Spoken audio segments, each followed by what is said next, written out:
Page number 48. Lesson number 4. From the Diary of Anne Frank. This is written by Anne Frank herself. This page also contains a photograph of Anne Frank, and it is described by Anne Frank as, "This is a photo I would wish myself to look all the time. Then I would, maybe, have a chance to come to Hollywood." Anne Frank, 10th October 1942. Now, before you read, Anneliese Mary Anne Frank, who was born on 12th of June 1929 and lived till February or March 1945, was a German-born Jewish girl who wrote while in hiding with her family and 4 friends in Amsterdam during the German occupation of the Netherlands in World War II. Her family had moved to Amsterdam after the Nazis gained power in Germany, but were trapped when the Nazi occupation extended into the Netherlands. As persecutions against the Jewish population increased, the family went into hiding in July 1942 in hidden rooms in her father Otto Frank's office building. After 2 years in hiding, the group was betrayed and transported to the concentration camp system, where Anne died of typhus in Bergen-Belsen within days of her sister Margot Frank. Her father Otto, the only survivor of the group, returned to Amsterdam after the war ended to find that her diary had been saved. Convinced that it was a unique record, he took action to have it published in English under the name The Diary of a Young Girl. The diary was given to Anne Frank for her 13th birthday and chronicles the events of her life from 12th June 1942 until its final entry of 1st August 1944. It was eventually translated from its original Dutch into many languages and became one of the world's most widely read books. There have also been several films, television, and theatrical productions, and even an opera based on the diary. Described as the work of a mature and insightful mind, the diary provides an intimate examination of daily life under Nazi occupation. Anne Frank has become one of the most renowned and discussed of the Holocaust victims. Page 49. Activity. Number 1. Do you keep a diary? Given hereafter under A are some terms we use to describe a written record of personal experience. Can you match them with their descriptions under B? You may look up the terms in a dictionary if you wish. Now under the column A, number 1, journal, number 2, diary, number 3, log, number 4, memoirs.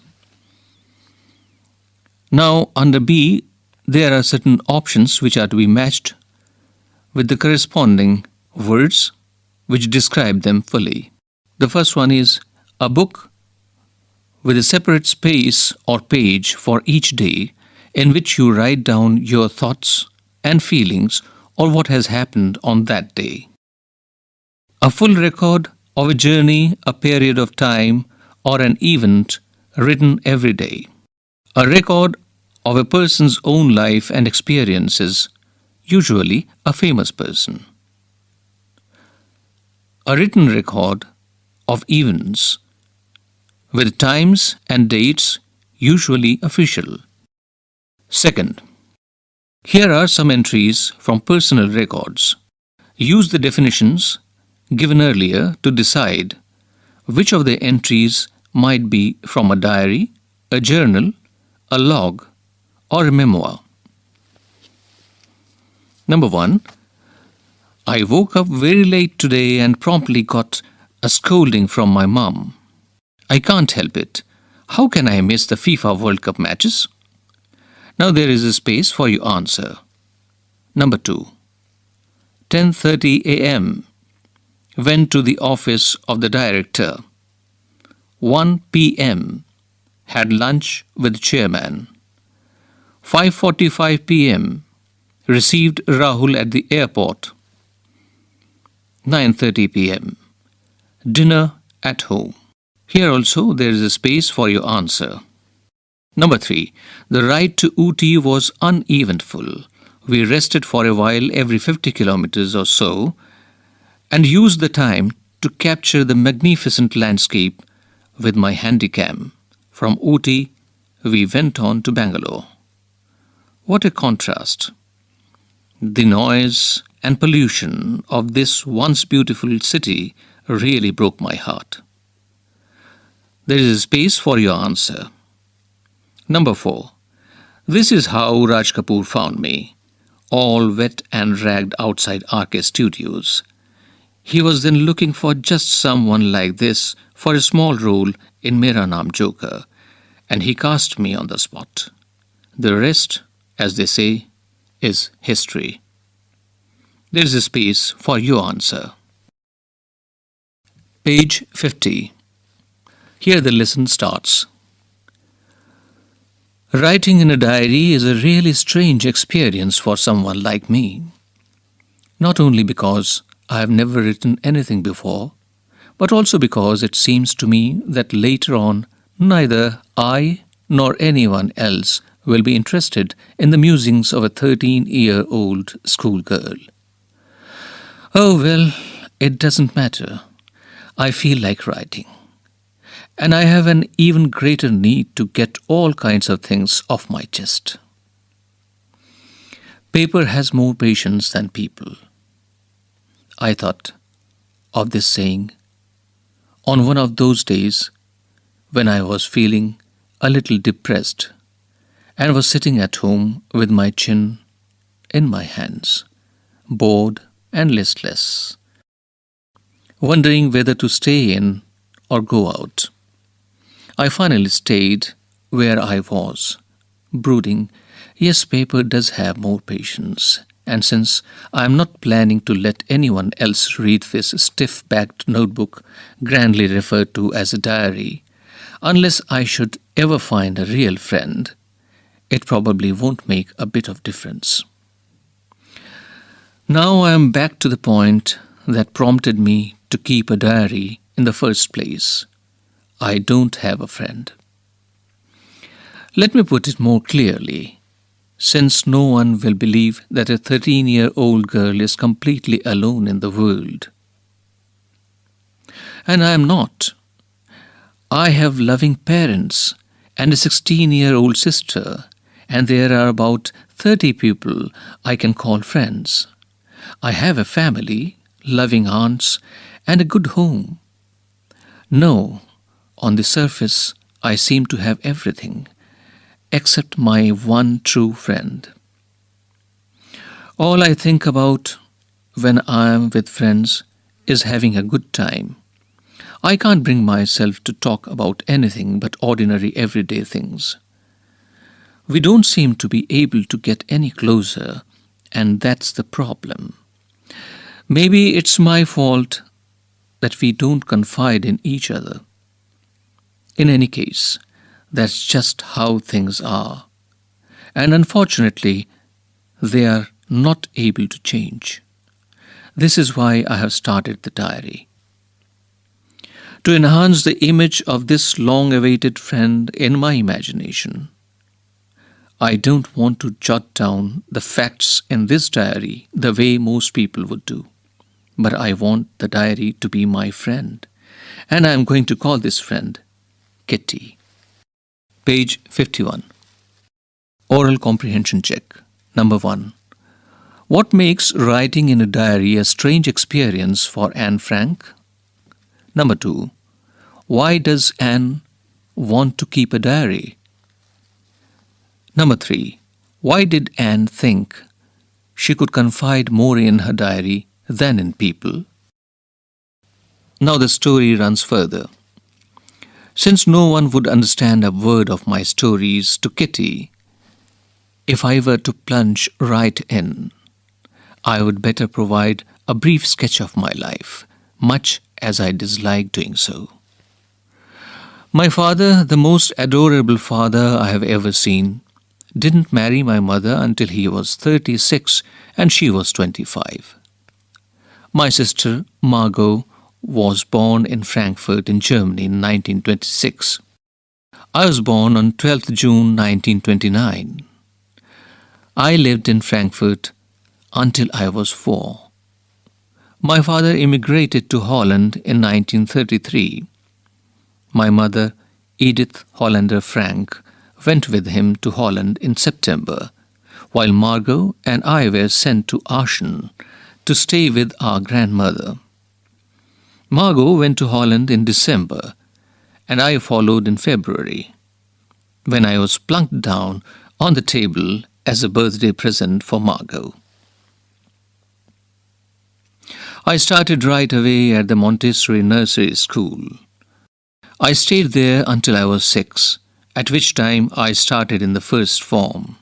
In the 6th form, my teacher was Mrs. Cuperus, the headmistress. At the end of the year, we were both in tears as we said a heartbreaking farewell. In the summer of 1941, Grandma fell ill and had to have an operation, so my birthday passed with little celebration. Grandma died in January 1942. No one knows how often I think of her and still love her. This birthday celebration in 1942 was intended to make up for the other, and Grandma's candle was lit along with the rest.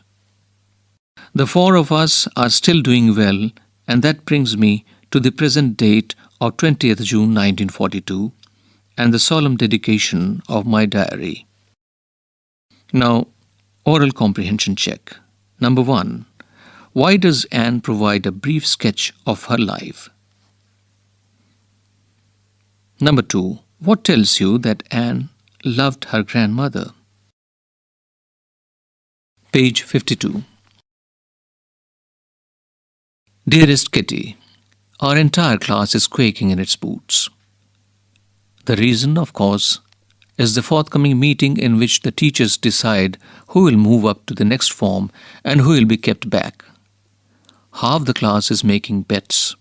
GN and I laugh ourselves silly at the 2 boys behind us, CN and Jacques, who have staked their entire holiday savings on their bet.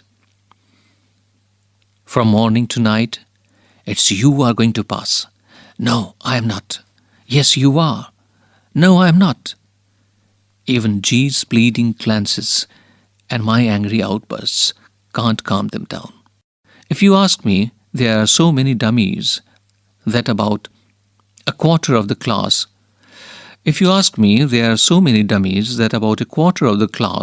should be kept back. But teachers are the most unpredictable creatures on earth. I'm not so worried about my girlfriends and myself.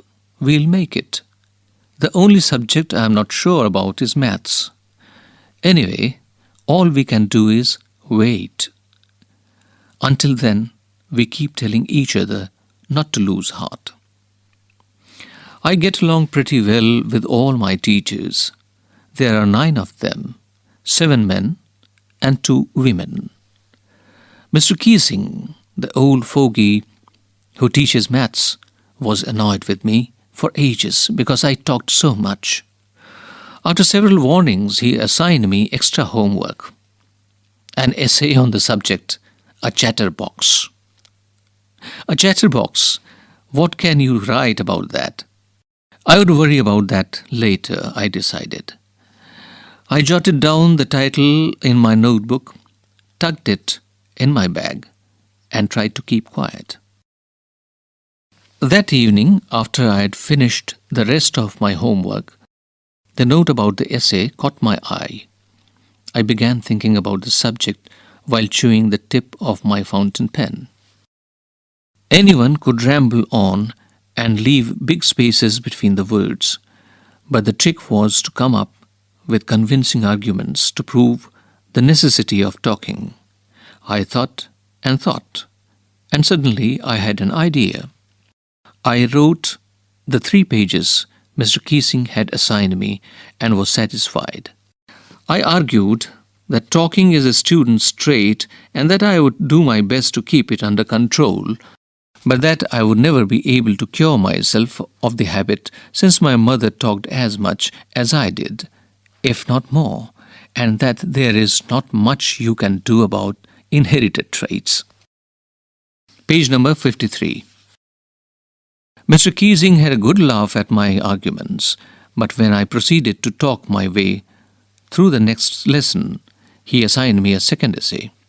This time, it was supposed to be on an incorrigible chatterbox. I handed it in, and Mr. Keesing had nothing to complain about for 2 whole lessons. However, during the 3rd lesson, he had finally had enough. Anne Frank, as punishment for talking in class, write an essay entitled "Quack, Quack, Quack," said Mistress Chatterbox. The class roared. I had to laugh too, though I had nearly exhausted my ingenuity on the topic of chatterboxes. It was time to come up with something else, something original. My friend San, who was good at poetry, offered to help me write the essay from beginning to end in verse, and I jumped for joy. Mr. Keesing was trying to play a joke on me with this ridiculous subject, but I would make sure the joke was on him. I finished my poem, and it was beautiful. It was about a mother duck and a father swan, with 3 baby ducklings who were bitten to death by the father because they quacked too much. Luckily, Mr. Keesing took the joke the right way. Page number 54. He read the poem to the class, adding his own comments, and to several other classes as well. Since then, I have been allowed to talk and haven't been assigned any extra homework. On the contrary, Mr. Keesing's always making jokes these days. Yours, Anne.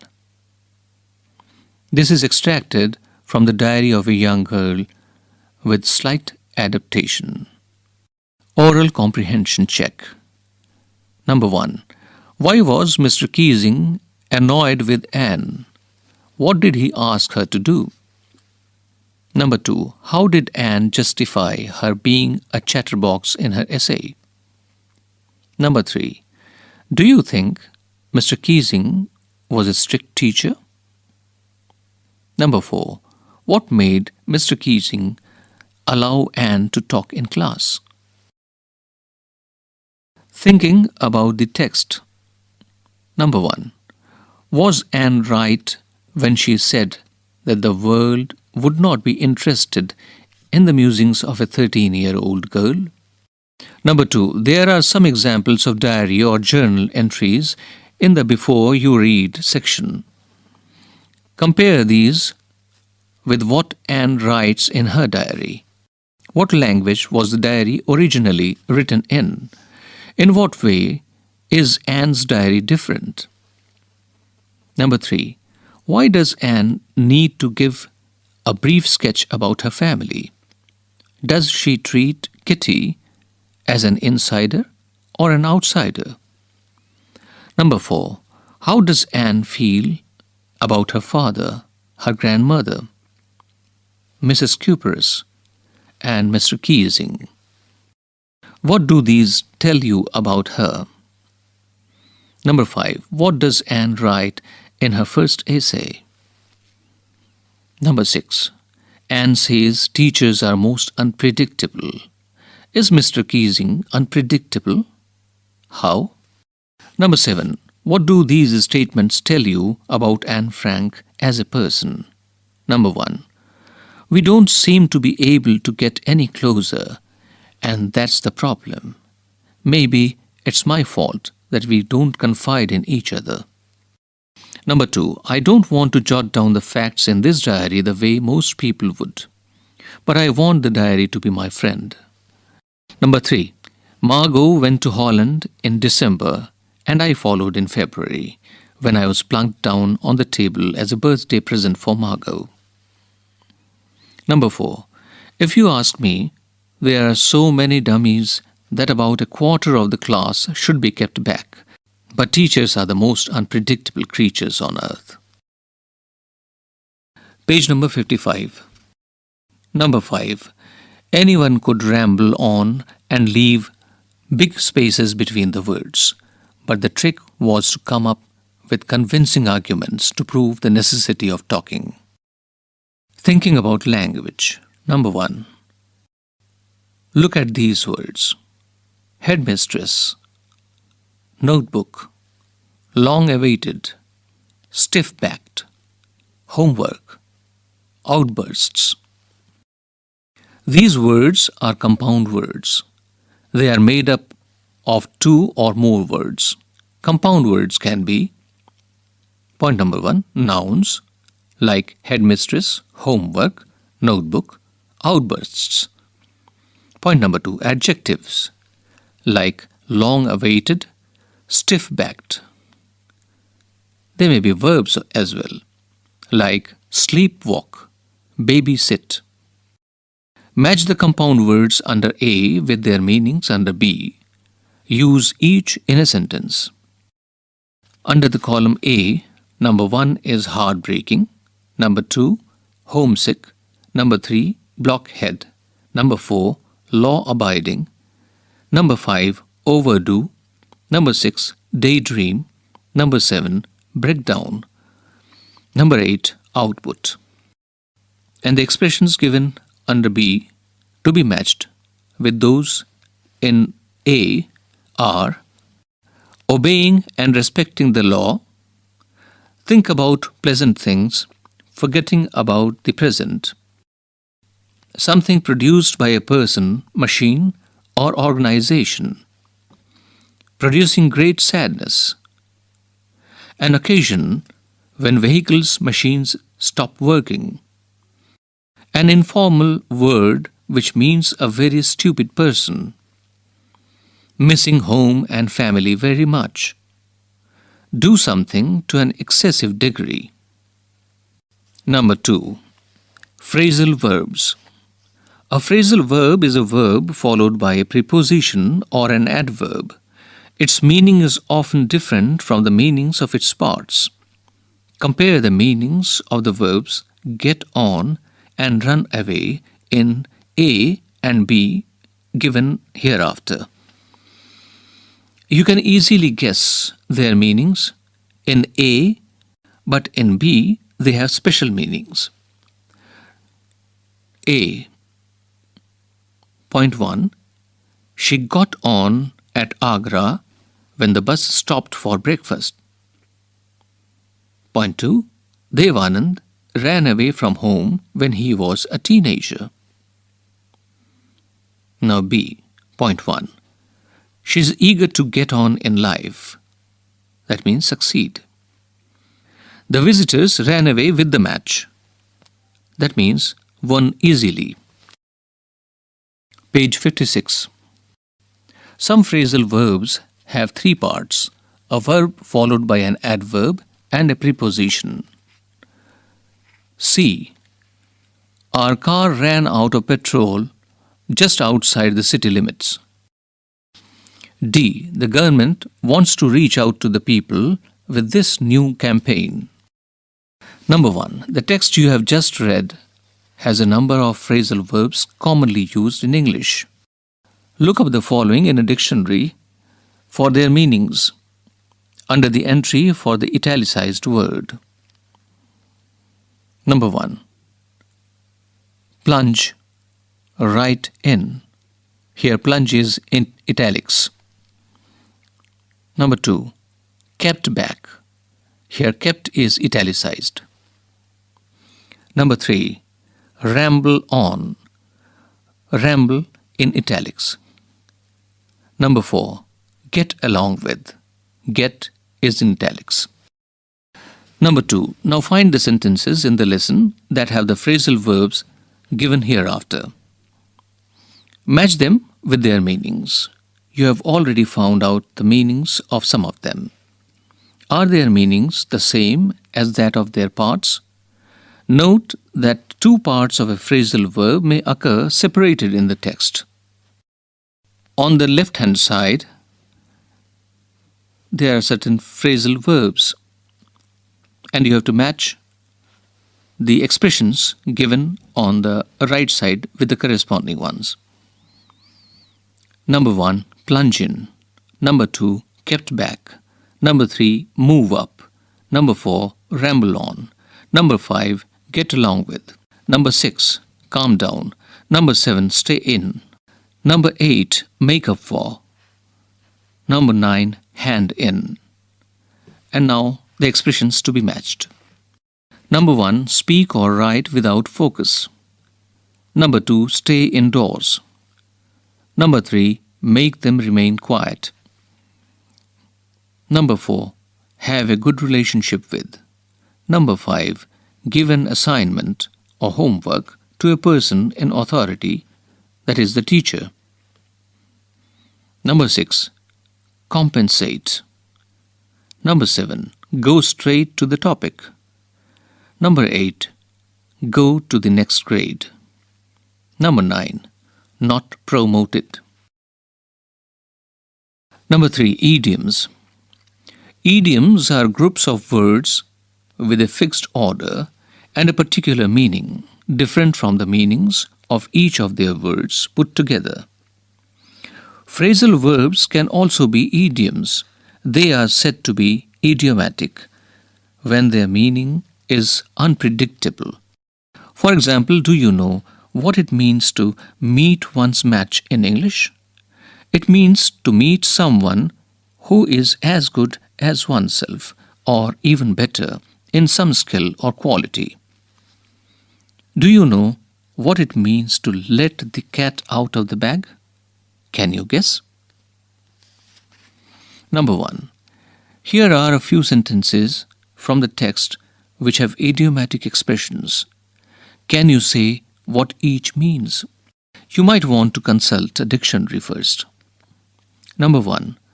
Our entire class is quaking in its boots. There is a space for your answer. Number 2. Until then, we keep telling each other not to lose heart. Space for your answer. Page number 57. 3.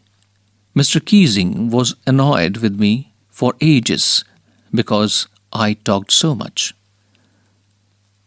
There is a space for your answer.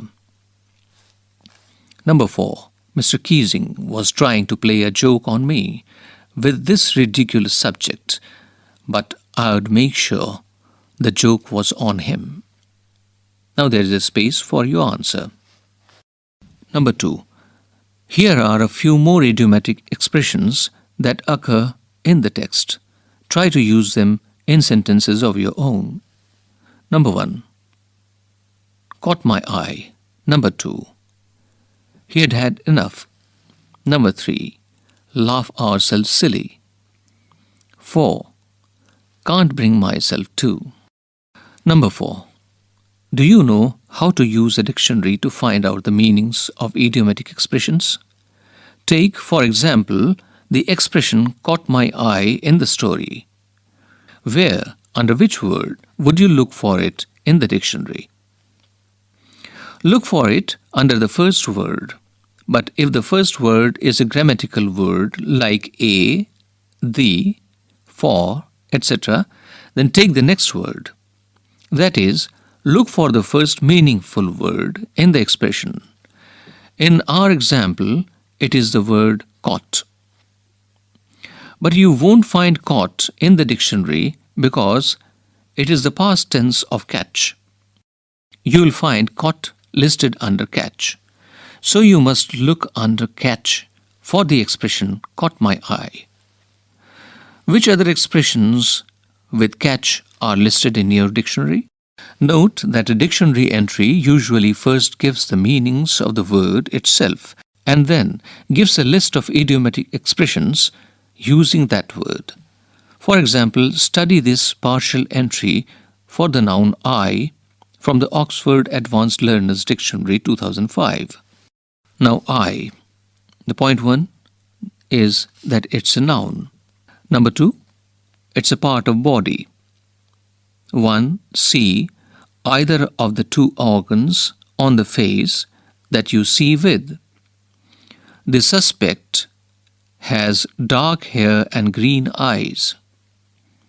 Point number 2. Ability to see. 3. It's singular. The ability to see. A surgeon needs a good eye and a steady hand. Next point. Way of seeing. That is number 4. See. Usually singular. A particular way of seeing something.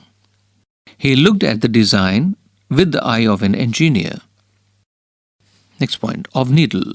The 5th. See. The hole in the end of a needle that you put the thread through. IDM. Be all eyes.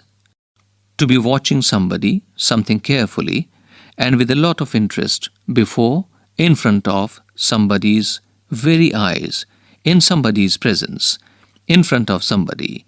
He had seen his life's work destroyed before his very eyes. Be up to your eyes in something, that means to have a lot of something to deal with.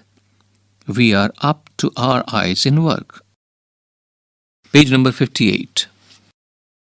You have read the expression not to lose heart in this text. Now find out the meanings of the following expressions using the word heart. Use each of them in a sentence of your own. Number 1. Break somebody's heart. Number 2. Close, dear to heart. Number 3. From the bottom of your heart. Number 4. Have a heart. Number 5. Have a heart of stone. Number 6. Your heart goes out to somebody. Number 5. Contracted forms. When we speak, we use contracted forms. When we speak, we use contracted forms or short forms such as these. Can't for cannot or cannot. I'd for I would or I had. She's for she is. Notice that contracted forms are also written with an apostrophe to show a shortening of the spelling of not, would, or is, as in the above example. Writing a diary is like speaking to oneself. Plays and often novels also have speech in written form. So we usually come across contracted forms in diaries, plays, and novels. Number 1. Make a list of the contracted forms in the text. Rewrite them as full forms of two words. For example, I've, that means I have. Number 2. We have seen that some contracted forms can stand for two different full forms. Like I'd means I had, or it may also mean I would. Find in the text the contracted forms that stand for two different full forms and say what these are. Speaking. Here is an extract adapted from a one-act play. In this extract, angry neighbors who think Joe, the inventor's new spinning machine, will make them lose their jobs, come to destroy Joe's model of the machine. You have just seen how contracted forms can make a written text sound like actual speech.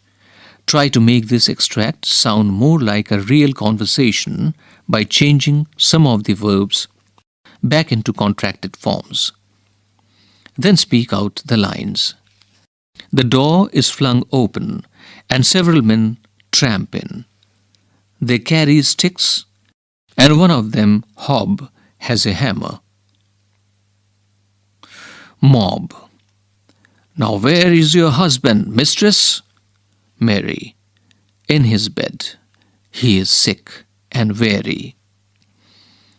You would not harm him. Page number 59. Hob. We are going to smash his evil work to pieces. Where is the machine? Second man. On the table yonder. Hob. Then here is the end of it. Hob smashes the model. Mary screams. Hob. And now for your husband. Mary. Neighbors, he is a sick man and almost a cripple. You would not hurt him. Hob. He is planning to take away our daily bread. We will show him what we think of him and his ways. Mary. You have broken his machine. You have done enough. Writing. Now you know what a diary is and how to keep one. Can you keep a diary for a week, recording the events that occur? You may share your diary with your class if you wish to. Use the following hints to write your diary. Number 1. Though your diary is very private, write as if you are writing for someone else. Point number 2. Present your thoughts in a convincing manner. Number 3. Use words that convey your feelings and words that paint pictures for the reader. Be brief. Diary language has some typical features such as subjectless sentences. Got up late in the morning. Sentence fragments without subjects or verbs. Too bad, boring, not good. Contracted forms there. I've, can't, didn't, etc. And everyday expressions which people use in speech. Remember not to use such language in more formal kinds of writing. Listening. Listening. Your teacher will read out an extract from the diary of Samuel Pepys, given on the next page, about the Great Fire of London. As you listen, complete this summary of the happenings. Summary. This entry in the diary has been made on blank space by blank space. The person who told Pepys about the fire was called blank space. She called at blank space in the morning.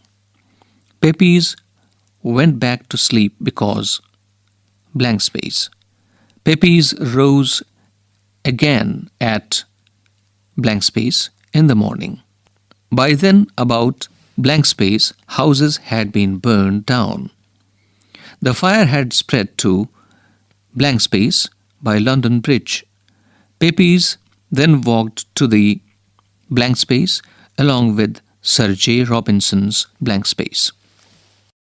Page number 60. In this lesson, what we have done. Number 1.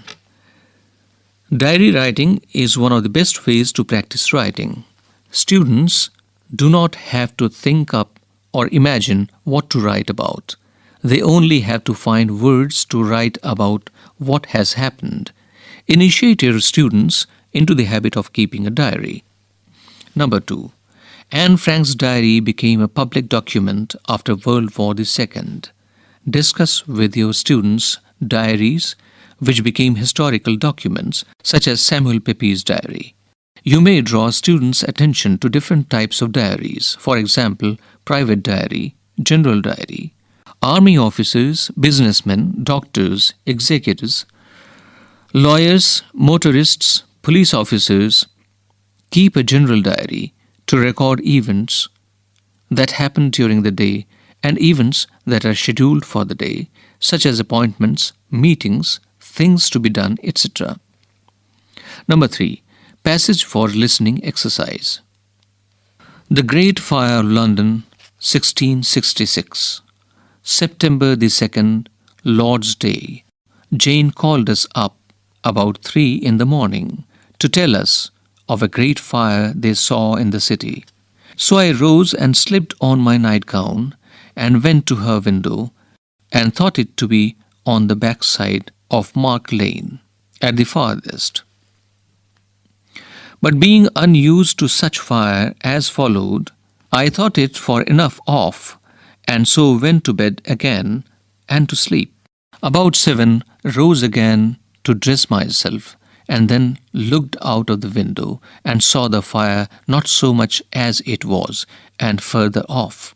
By and by, Jane comes and tells me that she hears that about 300 houses have been burned down tonight by the fire we saw, and that it is now burning down all Fish Street by London Bridge. So I made myself ready presently and walked to the tower, and there got up upon one of the high places, Sir J. Robinson's little son going up with me. And there I did see the houses at that end of the bridge all on fire, and an infinite great fire on this and the other side of the bridge. From the diary of Samuel Pepys. What you can do. After they have completed the lesson, including the writing exercise, students can be asked to make a diary, jotting for the previous day. Perhaps you could also write a diary entry describing what happened in school class on the previous day to share with the class. Try and make it amusing and interesting. Collect students' pages. They may be allowed to sign their names or make it anonymous, as they wish, and put them up on the class notice board, together with your page for everyone to read. Now the glossary. Listless means with no energy or interest. To confide means to tell personal things privately to a person that one trusts. Plunked down, an informal word, put down in a casual way. Quaking in its boots means shaking with fear and nervousness. Old fogey means an old-fashioned person. Ramble on means talk or write aimlessly for long. Convincing argument means a statement made in such a manner that people believe it. Inherited traits means qualities, physical or mental, that one gets from one's parents. Incorrigible means something that cannot be corrected, usually a bad quality. Ingenuity means originality and inventiveness. Page number 61. It's a poem titled Amanda. Every child feels that she or he is controlled and instructed not to do one thing or another. You too may feel that your freedom is curtailed. Write down some of the things you want to do, but your parents or elders do not allow you to. To read the poem aloud, form pairs, each reading alternate stanzas. You are in for a surprise. Now the poem. Don't bite your nails, Amanda. Don't hunch your shoulders, Amanda. Stop that slouching and sit up straight, Amanda. There is a languid emerald sea where the sole inhabitant is me, a mermaid drifting blissfully. Did you finish your homework, Amanda? Did you tidy your room, Amanda? I thought I told you clean your shoes, Amanda. I am an orphan, roaming the street. I pattern soft dust with my hushed bare feet. The silence is golden, the freedom is sweet. Don't eat that chocolate, Amanda. Remember your acne, Amanda. Will you please look at me when I'm speaking to you, Amanda? Page number 62. I am Rapunzel. I have not a care. Life in a tower is tranquil and rare. I'll certainly never let down my bright hair. Stop that sulking at once, Amanda. You are always so moody, Amanda. Anyone would think that I nagged at you, Amanda. This is a poem by Robin Klein. Now the glossary. Languid means relaxed. Drifting means moving slowly. Pattern means make patterns. Tranquil means calm. Thinking about the poem. Number 1. How old do you think Amanda is? How do you know this? Number 2. Who do you think is speaking to her? Number 3. Why are stanzas 2, 4 and 6 given in parenthesis? Number 4. Who is the speaker in stanzas 2, 4 and 6? Do you think this speaker is listening to the speaker in stanzas 1, 3, 5 and 7? Number 5. What could Amanda do if she were a mermaid? Number 6. Is Amanda an orphan? Why does she say so? Number 7. Do you know the story of Rapunzel? Why does she want to be Rapunzel?